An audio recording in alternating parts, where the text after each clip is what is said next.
Hey everyone, welcome back to the channel. Thank you for being here. My name is Andrew, coming to you from the beautiful Carolinas. Today's topic is going to be why the narcissist wanted you doubting yourself.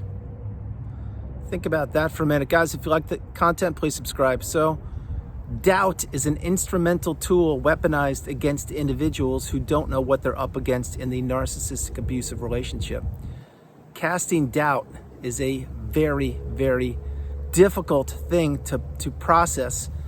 When you believe that the individual you're with is a loving, kind, and trusting and empathetic individual, and what they're trying to do actually is tear you down, they will plant seeds of doubt and make you not believing in yourself. Now, this is on purpose. It is post-euphoric stage or post-jubilation stage, whatever you want to call it.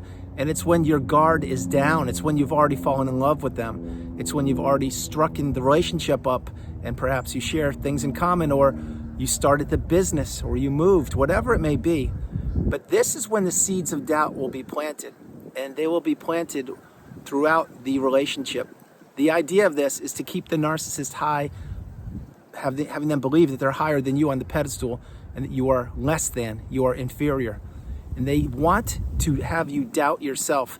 No matter how successful you are, no matter how much money you have, no matter how empathetic you are, no matter what you offer this planet, if you're in a narcissistic relationship, believe me when I tell you, they had you doubting yourself. And why they wanted you to doubt yourself, again, is because they wanted you in the state of confusion. They wanted you existing in the narcissistic fog. They wanted to gaslight you, to devalue you, to give you the silent treatment. So you're the one wondering what's going on here. Like, why am I being treated so poorly? And when you try to get answers from the individual, they're not going to give you anything. They're going to give you radio silence, or blame shift you, or change the topic, or again, give you the silent treatment. But when you are doing these things, it's not a healthy thing. When you're doubting yourself, that's not good. When the individual you're in the relationship with is planting seeds of doubt to take you down, that's even worse. That's what happens in these relationships. That's why many times the narcissist will say things like this, like, oh, so-and-so, your mom said this, this, and this, and, I didn't really believe her, but I guess it's true. And you're like, what are you talking about? My mom didn't say anything. Like, what do you mean? And then maybe, boom, maybe you contact your mom, and your mom's like, what are you talking about? I don't know. See, that's a seed of doubt. The other thing is classic examples. Oh, your friends told me that you weren't any good. Your friends told me that you wouldn't amount to anything. I could have done so much better than you. Things like that. And you're like, what do you mean? Like, a couple months ago, we were on the same page. Everything was great. And now you're planting seeds of doubt in my mind. Yeah, the reason they're doing that is because they're devaluing you. And again, they want to keep you working harder for them and harder for the relationship. Remember, the narcissist does not want to be discovered or exposed. They don't want people to figure out who they are. That is why many times they cast shadows of doubt to have you wondering what's going on. That's why when you're in these relationships, at times, you take notes throughout the relationship. Yeah, is that a healthy thing to be doing? Not really, but you didn't know what narcissism was. It wasn't taught to you in school. So now, perhaps you found yourself making lists of poor behavior or looking up terms on Google and or YouTube. And lo and behold, you're like, oh my gosh, that's what this is? It's what it is. Now, again, why the narcissist wants you doubting yourself? Every time you doubt yourself, think about this, and you let the narcissist know that, they are feeling empowered. They're feeling better than. They're feeling more important. It's pumping up their ego. That's what they want. They don't want you making decisions for yourself. They want to dictate any decisions made in the relationship. Keep in mind, that's why many times if you went into the store and purchased X, Y, and Z loaf of bread, they wanted A, B, and C. If they wanted this kind of sneaker, then you should have gotten the other kind. It doesn't matter, because they're trying to have you doubt your sense of self. And bear in mind, when you're in these relationships, you many times become an extension of the narcissist, which means you don't know where you're going. You're in this narcissistic trance-like state. You're working for the narcissist. This is where they placed you. This is exactly where they want you. They want you to do things for them, to pump their fragile ego up to the detriment of yourself. And when you're doubting yourself, many times you make poor decisions. Many times you make the decisions you would never have usually made, because you're overthinking things and you can't figure out what the correct answer is. You don't know. Example, let's say you're renting a car and you're with the narcissist. Well, should you get the smaller car? Should you get the midsize? Should you get the big one? I don't know. But if whatever decision you made, if it was on your own, I can assure you, that would be shredded up because you should have gotten one of the other 2 cars. Now, if you consult the narcissist because you're doubting yourself, what do they want? Or what do they say? They say, perfect. Now we'll get whatever car I want because this is my journey. You're just along for the ride, no pun intended, but that's what your purpose is, to be the chauffeur, the person that rents the car and the person that pays the bills. That's what they want. They don't want you making decisions. They never have, they never will. That's why when they're casting these shadows of doubt or seeds of doubt, it's on purpose. It's to keep you entrenched in the narcissistic fog where you don't know what is up or down. It's not until you finally see that, oh my gosh, no matter what decision I make, it's not good. Like if I could say A, B, and C and it's still gonna be X, Y, and Z, that's when you're like, something's wrong here. I don't know what it is. And the poor behavior gets worse and worse over time. And as you're doubting yourself, you become more and more of a shell of yourself because you don't have a support system many times. You don't have people to talk to, people that understand what you're going through. The reason why you don't is because most likely they haven't gone through it themselves and they can't wrap their head around it. But at this point in time, you can't wrap your head around it. You just know that you're being treated poorly. And this will go on and on until something breaks, until either you get discarded or you remove yourself from the relationship. And then you can see clearer and your energy returns back to you and you don't doubt yourself. That will take time though. It will take a lot of time, but in your time, you will process all of these things. Believe me, it will happen. But think about this. Why would you want another individual to doubt themselves? There's no purpose for that on this planet. We should be building people up and helping them out and helping them grow. But the narcissist doesn't do that. Remember, the narcissist is a person who consumes people. That's what they do.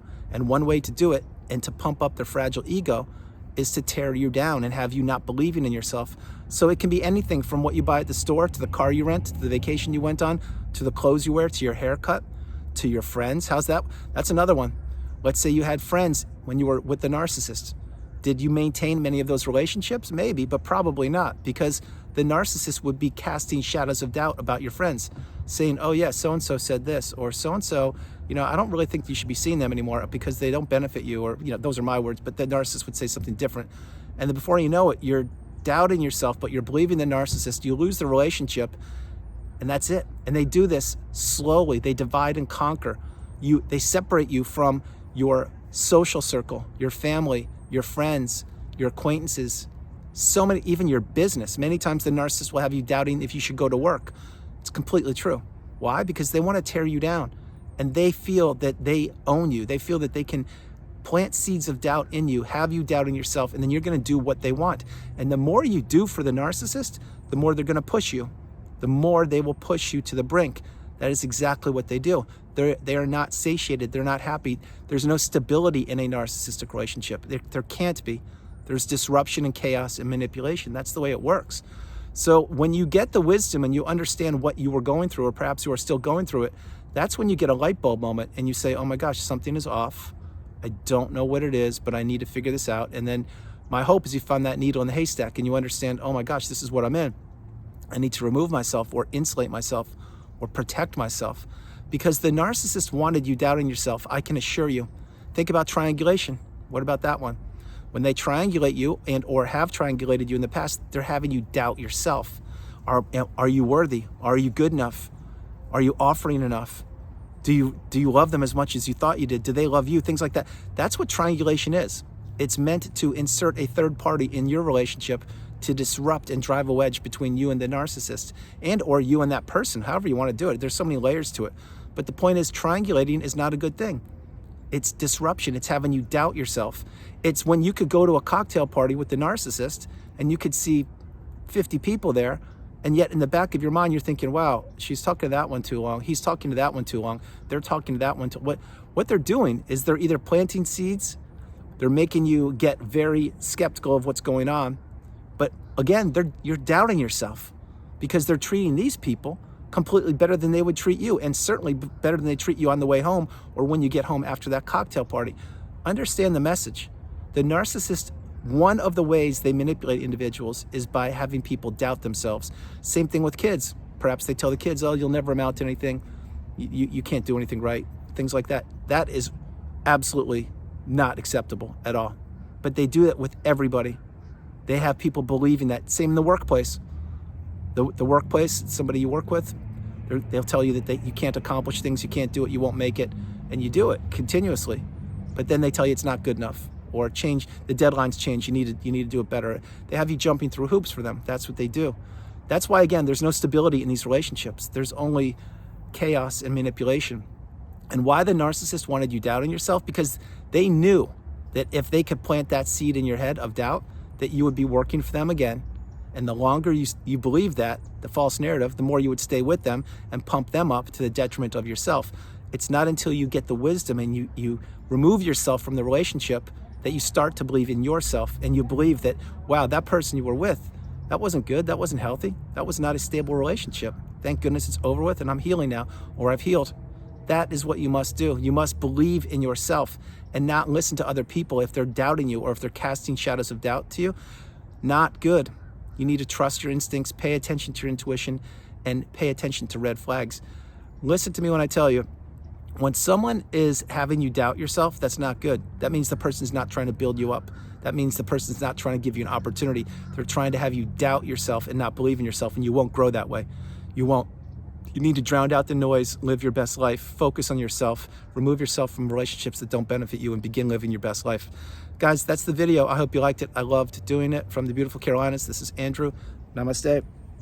Have a great afternoon, morning, or evening. Remember, no matter where you are on the planet, you are not alone. Continue to educate yourself, continue to become awakened and empowered, and understand that you are the priority. I love you guys, and I'll talk to you tomorrow. All right, bye, guys.